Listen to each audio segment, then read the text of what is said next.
I asked Pastor Randy what I'm going to prepare. And sabi po niya, ikaw na hambala. You might as well prepare a message for mothers bilang pre-mother's message. So ngayon po, this morning I would like to relay God's message for you, mothers. No, mga ina ng tahanan, in as much as next Sunday will be the celebration of Mother's Day. The message today is about the great influence or impact on the lives of the children if mothers will only follow God's instructions or God's mandate for mothers, even with or without the help of the father.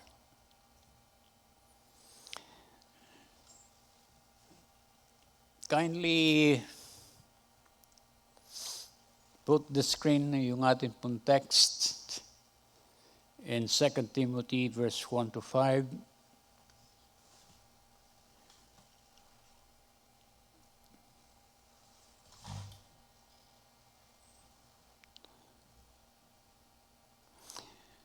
Okay, I would like to introduce to you, mga kapatid, mother and daughter. It is being mentioned here in 2 Timothy chapter 1, verse 5, Louis and Eunice. I don't know if I pronounce it well. Louis, Loy, or Louis?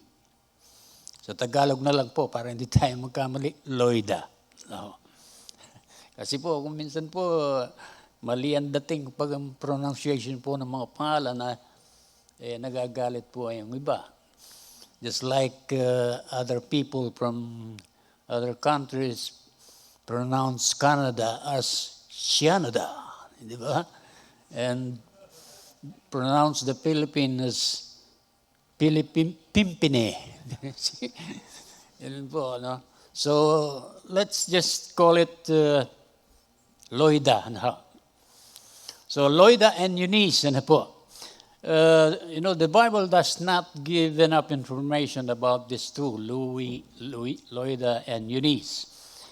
But what we know, mga kapatid, is the encouragement to all mothers who desire to raise their children God's way.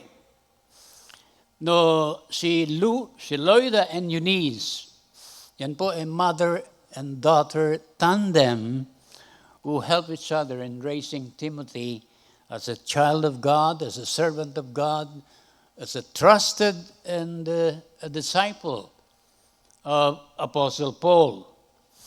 Now let's look at the record of Loida. She was praised by Paul in his second letter to Timothy as he instilled their faith to her daughter and grandchild. Dito po sa verse 5 ng 2 Timothy chapter 1, Paul is writing to Timothy. He says, I am reminded of your sincere faith, which was first lived in your grandmother Loida and in your mother Eunice, and I am persuaded now lives in you also. Now, ito pong si Louis or Loida, she was a devout Jew. Siya pong debotong Udyo.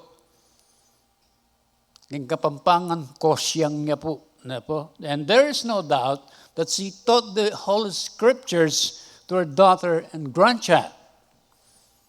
The Bible doesn't mention about her husband, in spite of the fact that we know that they have given their name, their daughter, the name Eunice, which is a Greek name. An indication that the husband of Loida is a pagan or Greek. Now, this mother and daughter, they lived in the town of Lystra, kung saan many people were worshiping idols, like Zeus, no? The king of the gods. Also Hermes, the goddess of the ladies' bags. Oh no, instead of, ano po yun, goddess of the merchants, no? The goddess of the thieves. And Nike or Nike, the goddess of victory. And despite of that, mga kapatid, Loida still faithfully raised her daughter and grandson to love God. Now, as for Eunice, who was also a devout Jew before she met Christ, she has a Greek name that is derived from the name Nike, or Nick, which was the goddess of victory. Her name actually means conquering well, and was a name expressive of a good or happy victory. Si Eunice din po, she to live up to her name. Ipinamuhay po niya yung kanyang pangalan. She had overcome or had a victory over the immoral society in which she lived by raising a devout son. Dito po sa Acts chapter 16 verse 1, we can see that Eunice married a Greek man who was a pagan or an unbeliever. Sabi po rito, Paul came to Derbe and then to Lystra, where a disciple named Timothy lived, whose mother was a Jewish and a believer, but whose father was a Greek. Nagpunta raw doon si Pablo doon sa Derbe, hindi po para magsabong, ha? Wala pong Derbe noon. Nagpunta po siya doon sa Derbe at sa Lystra. May isang alagad doon ang pangalay Timoteo. Yung kanyang ina ay isang mananampalatayang Hudyo at yung kanyang ama naman isang Griego. So sa kanila pong pagsasama, nagkaanak po sila ng isang batang lalaki na ang pangalan po si Timoteo. Maliban po doon, wala na pong binabanggit tungkol doon sa asawa ni Eunice. So many people presume that the husband died already bago pa man even she met Apostle Paul. Meanwhile, Eunice's father or Louis' husband, yung asawa po ni Loida, had also died. So Eunice asked her mother, Loida, to come and live with her, and they lived in Lystra. And one day Paul preached in the city of Lystra about Jesus Christ, and both Loida and Eunice, they listened intently, and they saw in Jesus the fulfillment of the promises of the Old Testament, and so they placed their trust in Him and accepted Him as their Lord and Savior. Sa madaling salita, they were converted, they were born again.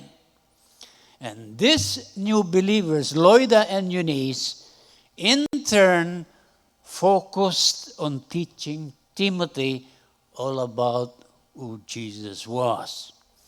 Both his grandmother and mother spent hours with him, teaching him the stories of the Old Testament, praying with him, praying for him, and training him in the things of God. At mula po dito po sa background na ito, mga kapatid, we will draw from various passages dito po sa second letter ni Paul kay Timothy kung paano po magkakaroon po ng significant spiritual impact sa inyo pong mga anak with or without the help of a father. Number 1, mothers need to teach your children about the Bible at an early age para magkaroon po kayo ng impact, spiritual impact sa inyo pong mga anak. You have to do that. Teach your children about the Bible at an early age. Yan po ang sinasabi po ng ating pong teksto dito po sa 2 Timothy chapter 3 verse 14 to 15. Ganito po ang sinasabi. But as for you, continue in what you have learned and have become convinced of, because you know those from whom you learned it, and how from infancy you have known the Holy Scriptures, which are able to make you wise for salvation through Jesus Christ, or through faith in Jesus Christ. Now, here is something you should do as a mother to your children, mga kapatid. You need to teach your children about the Word of God. And from that verse, mga kapatid, you can see that Mother Eunice and Grandma Loida did everything they could to teach Timothy the principles of God's Word. Timothy's learning about the Bible was not an accident. Hindi po aksidente po, Panginoon. It was taught to him by his mother and grandmother.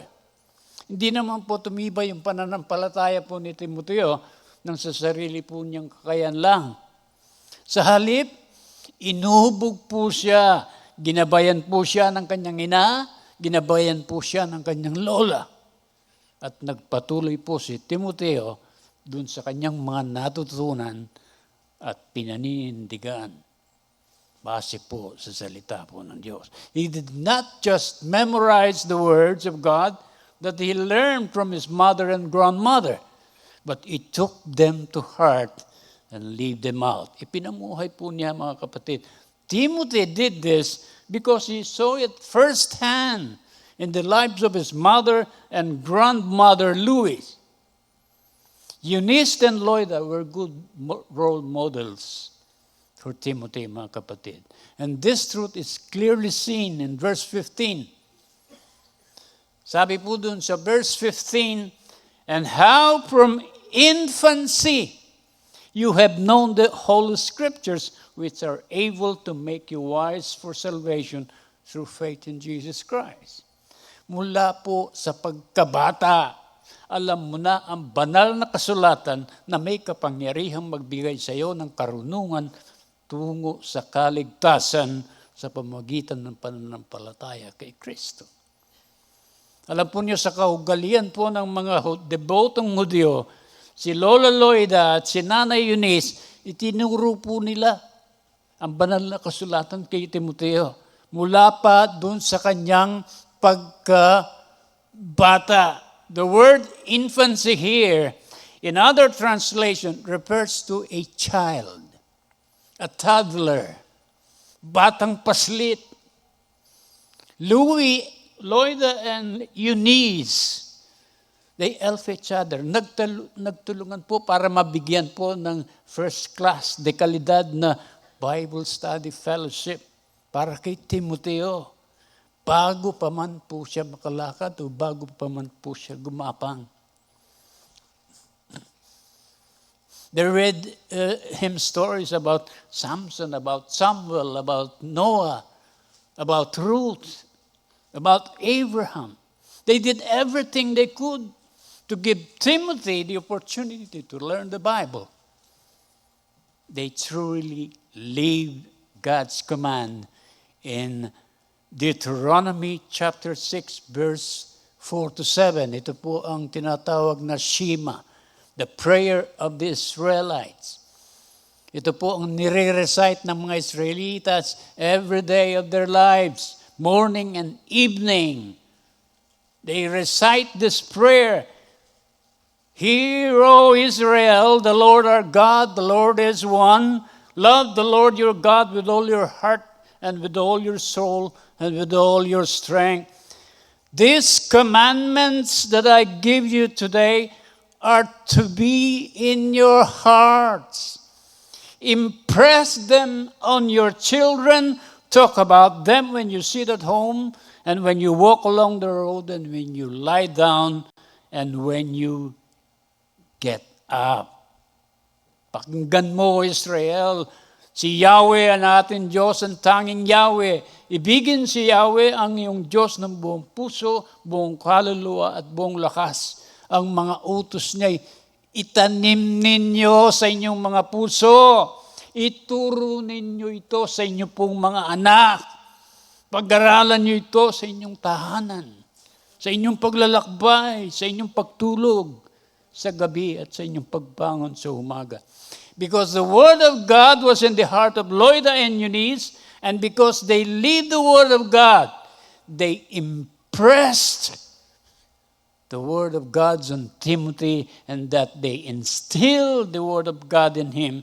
And the result was, ang resulta, ang bunga, it had a great impact in every area of Timothy's life.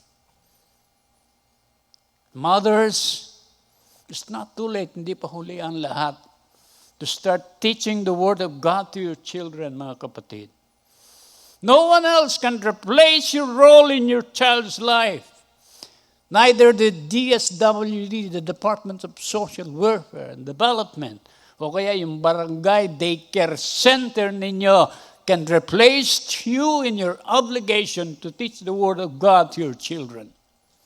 God wants us to instill the Word of God in the minds and the heart of our children. Thank God we have a Christian education department here at FOC. With the help of our Sunday school teachers who have a Sunday school program that is in line with the Bible to teach your children the Word of God. And these programs are designed to help your parents so that your children will learn the Word of God and be the path to their salvation even at their young ages. You know, the job of this church is to supplement what parents are doing in the home. Huwag po nating ipasa ang burden na ito sa ating po mga Sunday school teachers. Huwag po ninyong gawing shock absorber ang church kapag ang pagtuturo po ng banal na kasulatan ang pinag-uusapan, mga kapatid. Maybe you know Thomas Edison. Kayo pong mga nag-aaral high school. Familiar po kayo kay Thomas Edison who invented the light bulb, the telephone, the telegraph, the phonograph, right? Did you know that Thomas Edison was not accepted in the school when he was a child?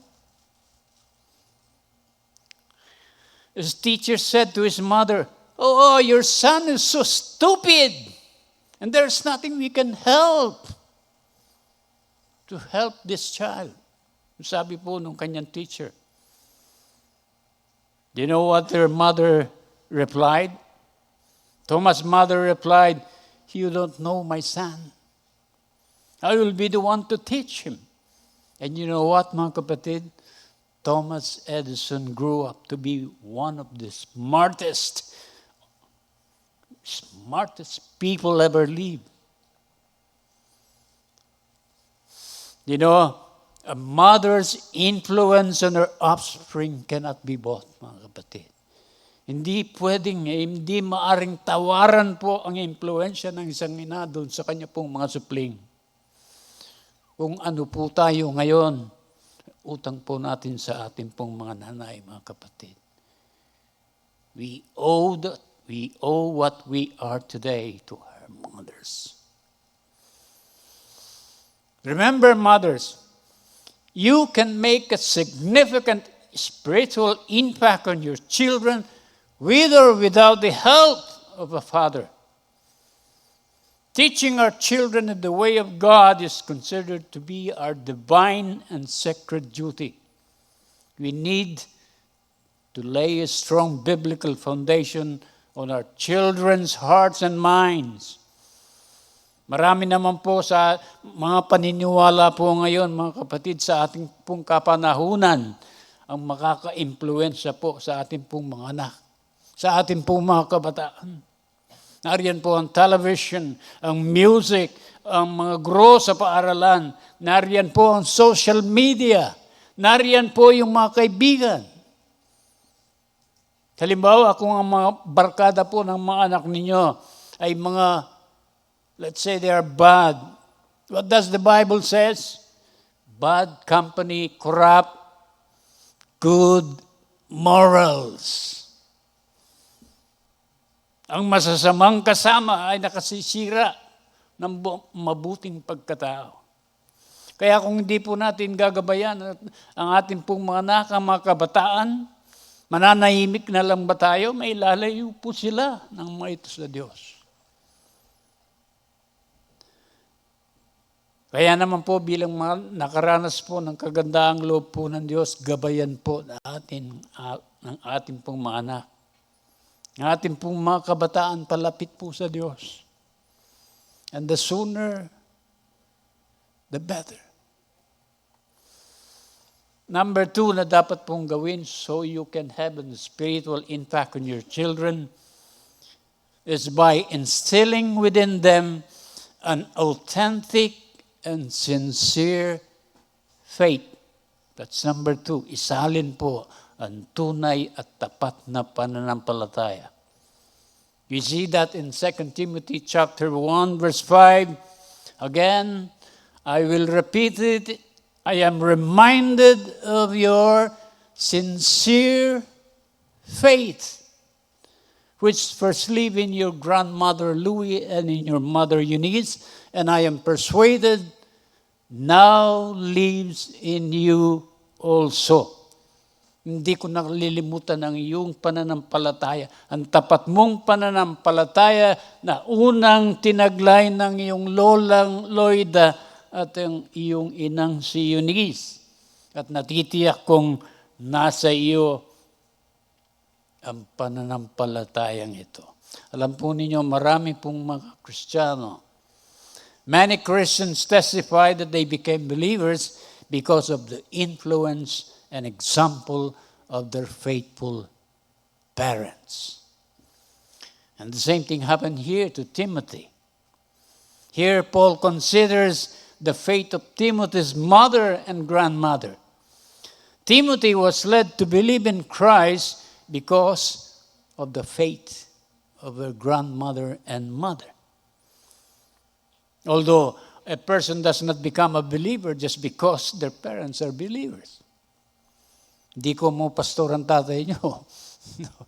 Maliligtas na kayo, mga kapatid. Each of us must believe in Jesus in a personal way. However, it is still God's desire and plan for children to follow the example of their believing parents. Bagamat si Louis and Eunice were believers, Timothy still needed to believe and put his trust in the Lord Jesus Christ. Yung pananampalataya po, hindi po naipamamana. Ito po ay natututuhan, mga kapatid. It is learned. And at the same time, when mothers model genuine faith, an environment is set up whereby children will be motivated to want that same kind of faith. I remember an illustration wherein four students at the Bible school are arguing about the different translations of the Bible. One of them prefers the King James Version because of the beauty and excellence of the English language use. The other one prefers the New American Standard Version because of its literalism and its impact on readers, providing an accurate meaning of the original translation. The third student prefers the New Living Translation because of its timely or contemporary phrases and idioms that are easy to understand, even the difficult ideas. At yung pang-apat na estudyante, mga kapatid, sabi niya, I personally prefer my mother's translation. Higit kong nagustuhan ng personal na salin ng aking ina. It is the most convincing translation I have ever read. Mothers, tanungin ko po kayo, anong uri ng Biblia ang binabasa ng inyong pong mga anak kapag inoobserbahan nila ang inyong buhay? What kind of Bible is your child reading when he or she observes your life? Are you making an effort to instill respect for the Word of God in your children's lives? You know the word sincere here? Yung sincere na iniugnay po sa pananampalataya ay nangangahulugang ito po ay hindi mapagkunwari. Ibig sabihin, ito po ay totoo, matapat at walang pagkukunwari. Nagkaroon po sila ng pananampalataya at nanatili po ito sa puso ng kanyang ina at ng kanyang lola. At ngayon, yung pananampalatayang yon ay kanyang ipinamumuhay.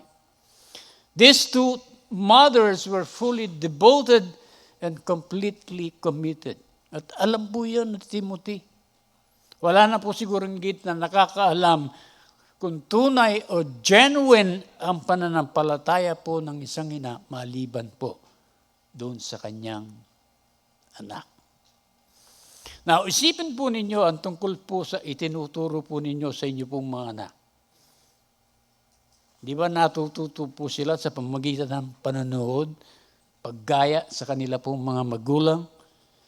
And guess what, brothers and sisters? They learn by watching and imitating those around them. Lahat po ng bagay na ginagawa po ng magulang, pinanonood po ng bata. Ginagaya po ng bata. Ultimong yung pagsusuklay po ng ating pong mga buhok, yung pagsusupilyo, pagbihis, pagupo, paglakad, pagkending, paggiling-giling. Spaghetting pababa, spaghetting pataas. Ginagaya po yan, mga kapatid. Just like my apo, Pupen. Alam po ninyo, Happy doesn't call his brother the name Arvin. Hindi po niya tinatawag na Arvin. Very often, ang tawag po niya sa kanya, Kuis. Yan nadidinig po ng batan si Pupen niyan. Imbis na tawagin ni Pupen si Arvin na daddy, ang tawag sa kanya, Uish! Uish! See? Kaya mag-ingat po tayo mga mothers sa ating pong mga kinikilos. Baka pati yung hindi po magaganda, gayain po ng bata, mga kapatid. You know, today's women through motherhood have the greatest opportunity to mold the future of our children. It was Napoleon the Great who once said, the fate of a child is always the work of the mother. Totoo po yan, di ba? Yung kapalaran po ng bata, kadalasan, gawa po yan ng kanyang ina. Right? Dito, pansinin po nyo, yung pagkaugnay dito, mga kapatid, mula po kay Lola Loida, papunta kay Eunice, mula kay Eunice, papunta po kay Timothy. We cannot read here. Di po natin mababasa dito that their male spouses have a part. I'm not saying that a father is not important. I'm also a father, and I'm also important, just like a mother.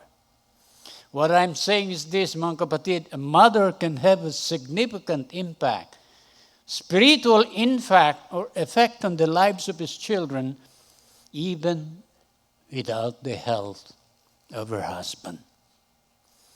Kaya kayo pong mga ina, mga nanay, mga kapatid, kung gusto po niyong itanim ang isang tunay na pananampalataya sa inyo pong mga anak, dapat maging seryoso na po kayo sa inyo pong pananampalataya. Kung nais po ninyong mapanalanginin ang inyo pong mga anak, dapat po makita muna sa inyo na kayo po ay mapanalangin.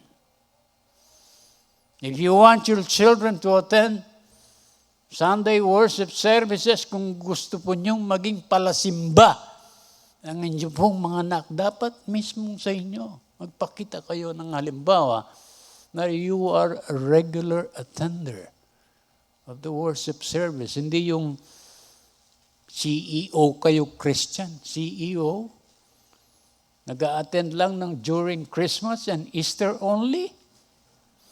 Gaya po ng Resurrection Sunday, ang dami pong mga Kristiyano bumangon mula po sa patay. Pagkalibing, hindi ho. Mula sa igaan, hindi po sa libingan. Nagsimba ang dami. Pero pagkatapos, namatay na naman. Babalik ulit yan pag Christmas. Pag sisilang na muli, maboborn again naman. Wag po ganun, baka gayahin po kayo ng inyo pong mga anak, mga kapatid. No? Gusto po ninyong maging mapagbasa ng Biblia, ang inyo pong mga anak, dapat makita na kayo po ay you are always reading your Bible.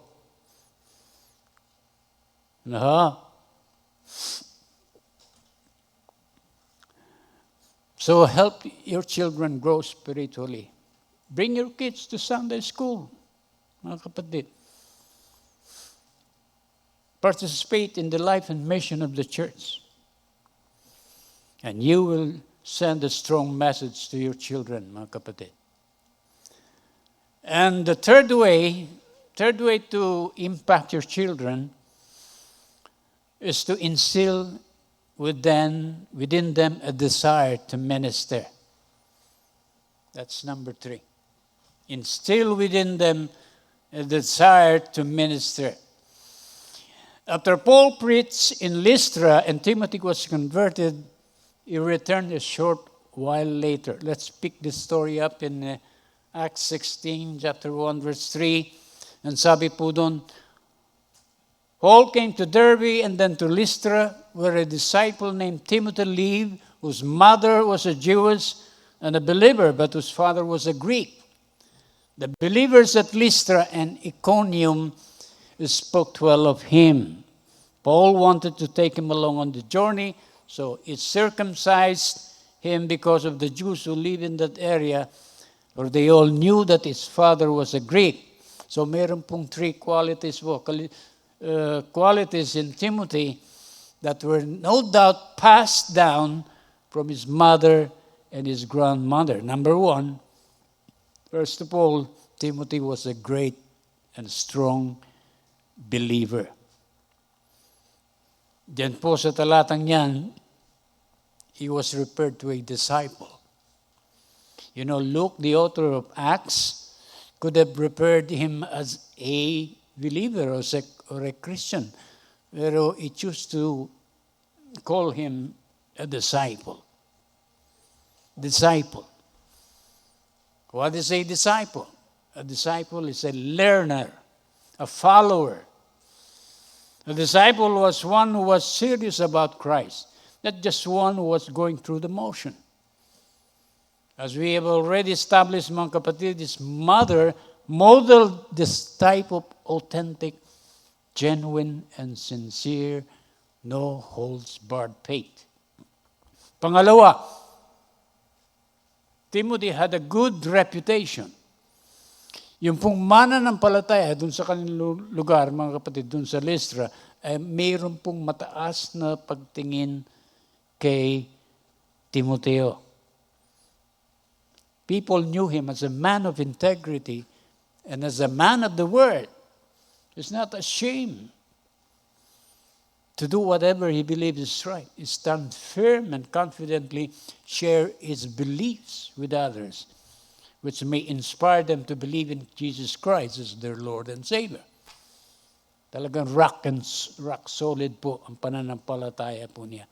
Kagaya po ng kanyang mother and grandmother. Pangatlo, he was available. Available. Dito po, Paul wanted to take him along the journey, on the journey. Kung babasahin niyo patuloy ito pong Book of Acts, you will see that Timothy was eager to minister. He knew it meant leaving home and he knew it meant facing hardships. Mga kapatid, there is no way this kind of commitment to ministry develops if it has not been encouraged by his parent and grandparent. So mothers, part of your job is to instill a respect for the Bible. Another responsibility is to instill an authentic faith. Pero ito pong dalawang elementong ito, these are only preliminary or the most important job you have that of instilling with your children a desire to minister. Yung ating pong mga kids, they are to learn the Bible and grow in their faith so that they can become difference makers in the world, so that they can share their faith to others, so that they can minister in the church, so that they can minister in the school, so that they can serve others, especially those who are hurting, so that they can serve as missionaries. The truth of the matter is this, mga kapatid. We are saved in order to serve. We are to be disciples so we can disciple other people. We are to be equipped so that we can evangelize. Yung pong mother ng aking pong mga children always reminded me that our primary job as parent is to disciple our children so that they may grow up to be young men and women of God who will serve Him wholeheartedly for the rest of their lives. Kaya very thankful po sa aking pong asawa, sa kanya pong strategic and deliberate parenting, and I am amazed by her consistent love and care for our children. Kaya naman po ngayon, lahat po ng aking pong mga anak nasa ministry. Happy, Martha, and Bongbong. And I appreciate mga pamilya po rito, marami. Lahat po ng kanilang mga anak, they are in the ministry. Hallelujah.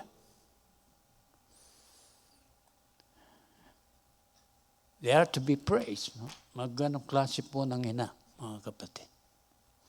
At dapat naman po,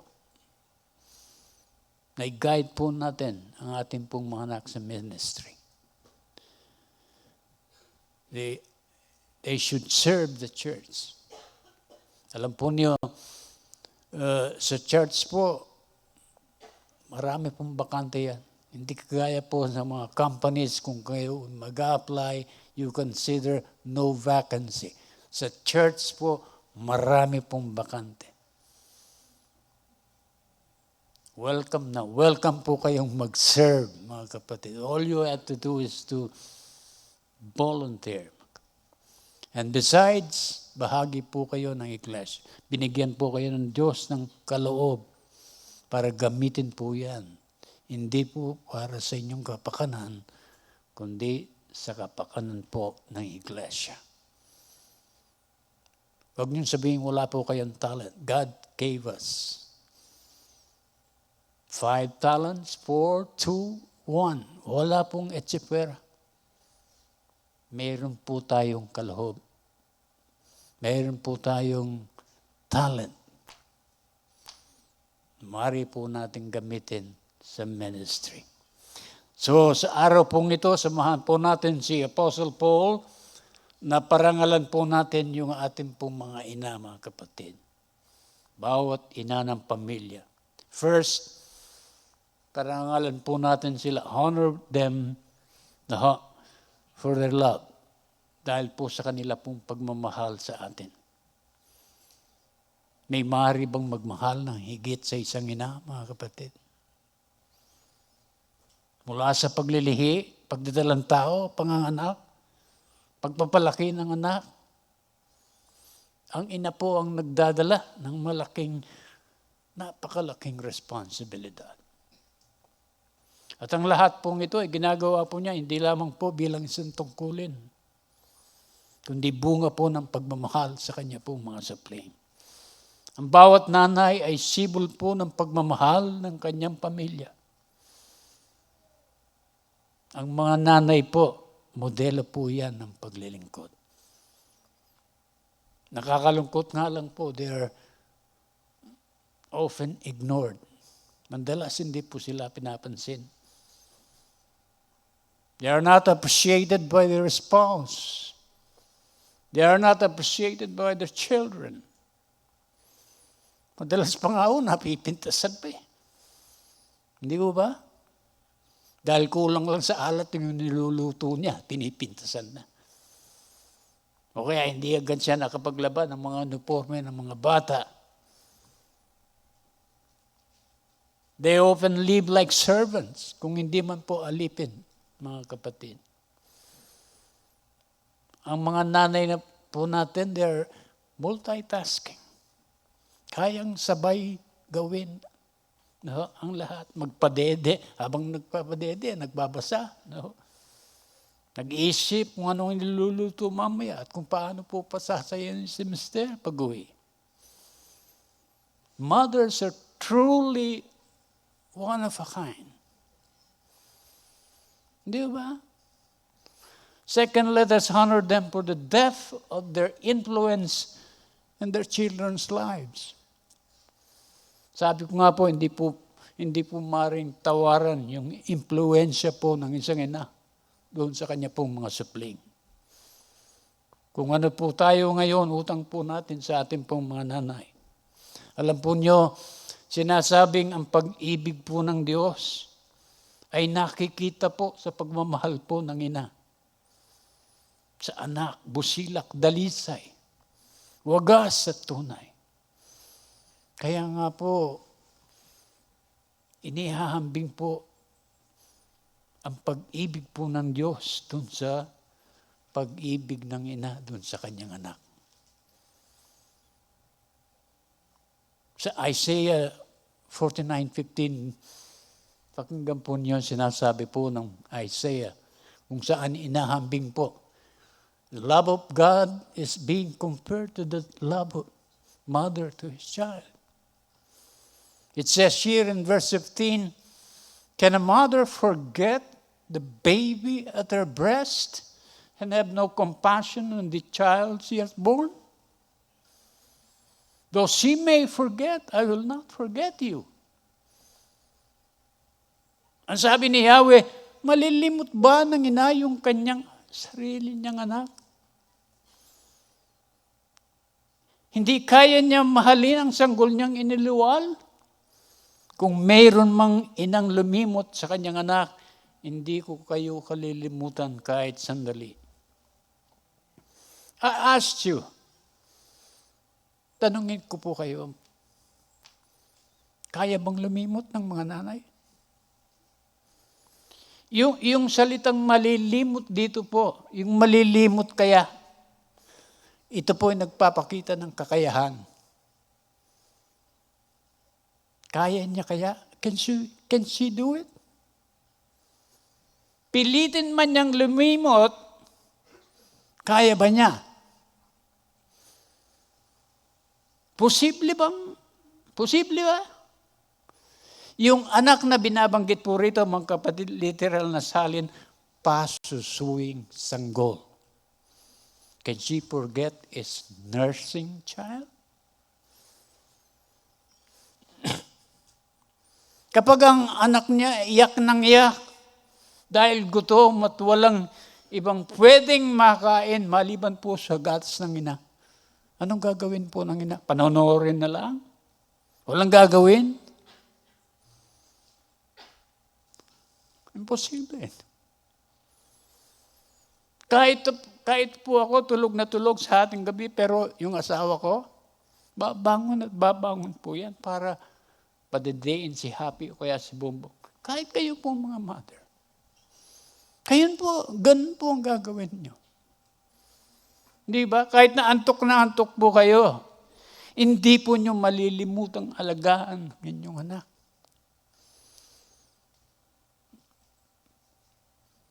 Halimbawa na lang iwan yung anak nyo doon sa nursing room niyon. And you will stay here. Kapag nagutom po yan, mararamdaman nyo, kahit di iyak, kayo pong mga nanay. You will feel that feeling of sensation na, parang tingling of sensation na nagugutom na inyong anak. I cannot express it in English. In Kapampangan, they say it, Gigkas siya isuso ning inda. Daraan pinganak nga na. Yung, I don't know. I hope you understand kayo pong mga ina. Di ba? Kahit wala siya sa piling mo. Kapag siya'y nagutom, mararamdaman ng breast, there's a tingling sensation. At kung minsan talagang sasacrifice po yung kahiyan ng nanay dun sa anak eh. I still remember nang mag-shopping po kami ni Mrs. Nasa SM po kami, dala-dala po niya ang bata, biglang umiyaw ng iyak. Siguro gutom. And because the comfort room is too far, ang ginawa po ni Mrs., ano na lang yun. Dahil nandun po sa clothing department, ayun, pumunta sa sulok. She opened their two-door rep. Pinadede.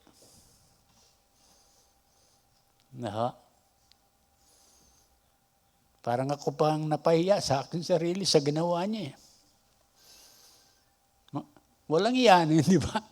I don't mean na walang iyan. Yung nawawala ng iya pag gano'n. Di ba? Kahit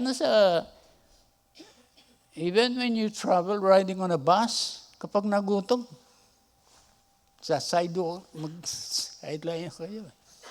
You open your rep, padididain ang bata.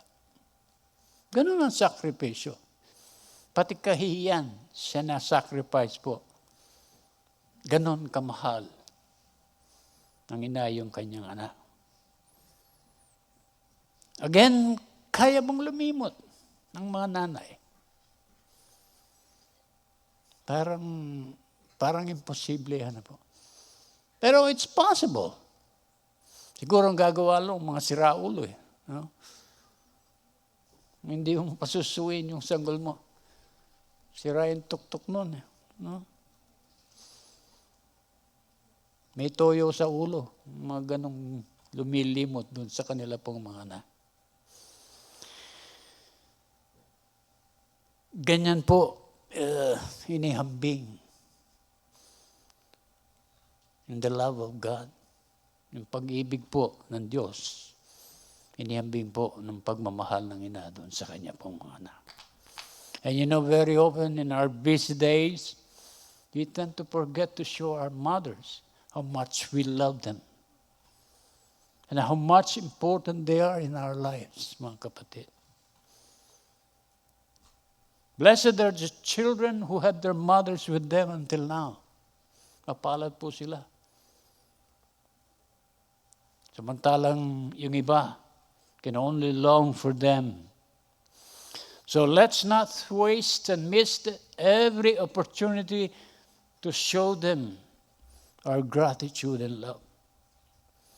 Our mothers are capable of sacrificing everything for our happiness. Their love is so unique. Their care is unparalleled. Let us celebrate their greatness. And I want to applaud you mothers who take the task seriously of making a spiritual impact in the lives of your children. As Proverbs 31:28 says, as children, listen children, her children arise and call her blessed. Her husband also. Listen, husbands, and he praises her. I repeat, her children arise and call her blessed. Her husband also, and they praise her. Pinupuri siya ng kanyang mga anak at pinupuri rin ng kanyang kabiyak na nagsasabing maraming babae ang mabuting asawa, ngunit ikaw ang pinakamabuti sa lahat. Saludo po kami sa inyo mga ina ng tahanan, At ngayon pong hapong ito, mga kapatid, we thank you, mothers,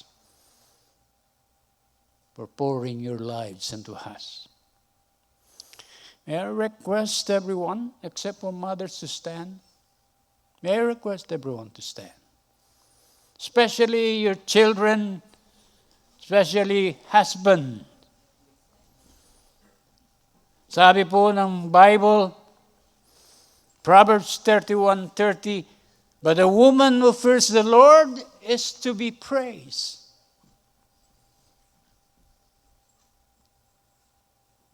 We praise God for these mothers. We praise God for these mothers who worship and adore the Lord and who pass their legacy on their children. Can we give them a round of applause? Pwede mo ba namin palakpakan yung mga yun?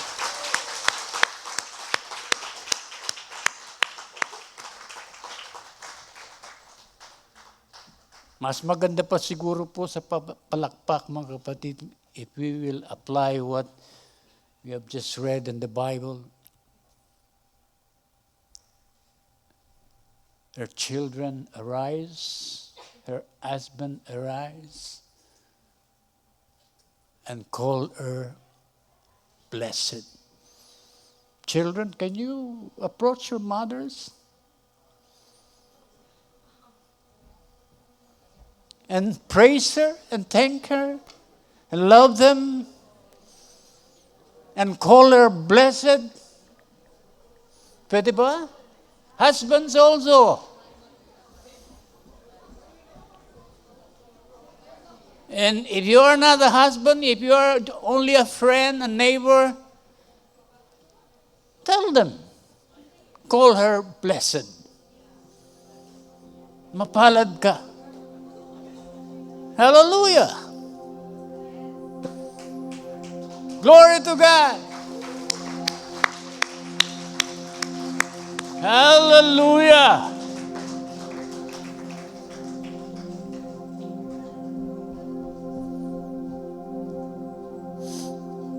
On May 11, this coming Mother's Day, ating pong ipagdiwang yung kadakilaan po ng ating pong mga ina. Gawin po natin espesyal ang araw na yon para sa kanila. Sa pamamagitan lamang po ng kahit isang simpleng halik. No? Maigpit na yakap. O kaya, banggitin po natin ang katagang, I love you, Nay. Love you, Mama. Love you, Inang. I love you, Mom. Hallelujah. They deserve it. Hindi po ba?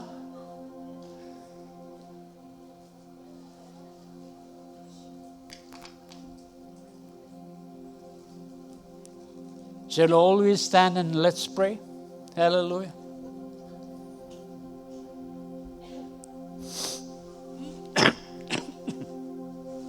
Glory to God.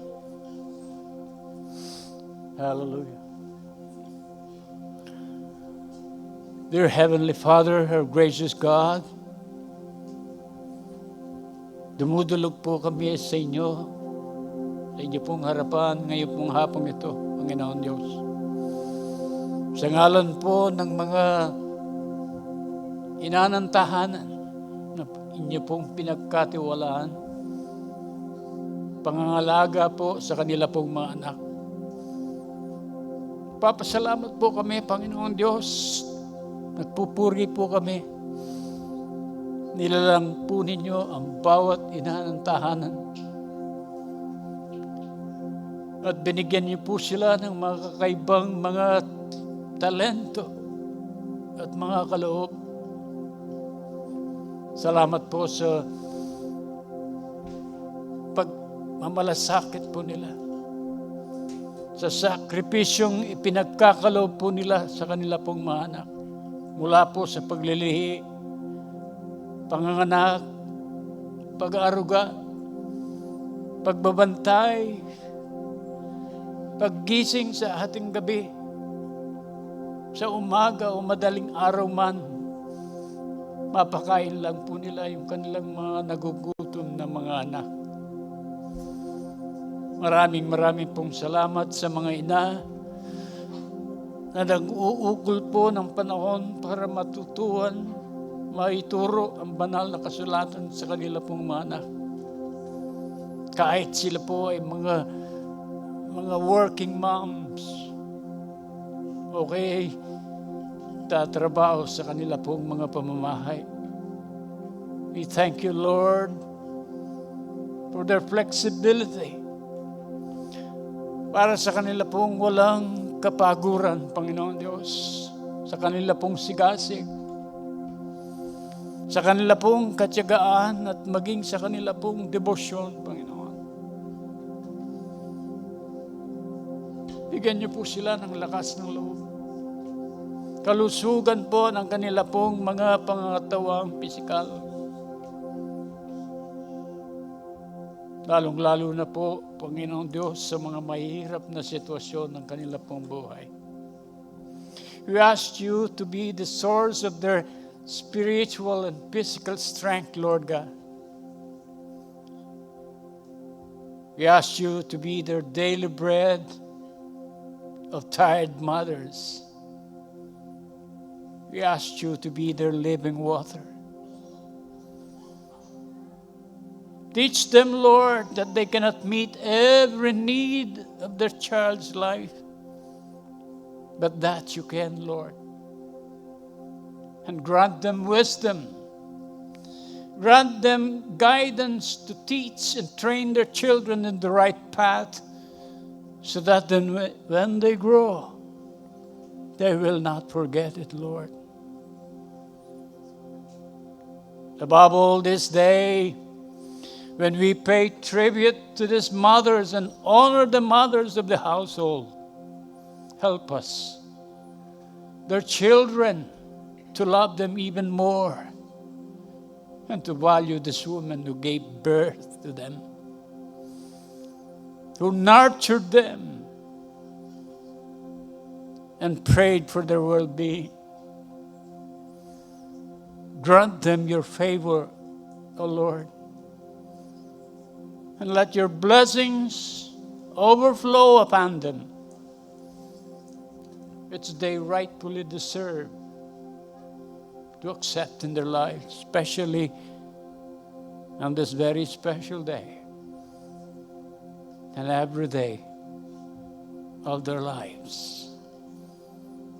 We thank you and we praise you, Lord, for these mothers.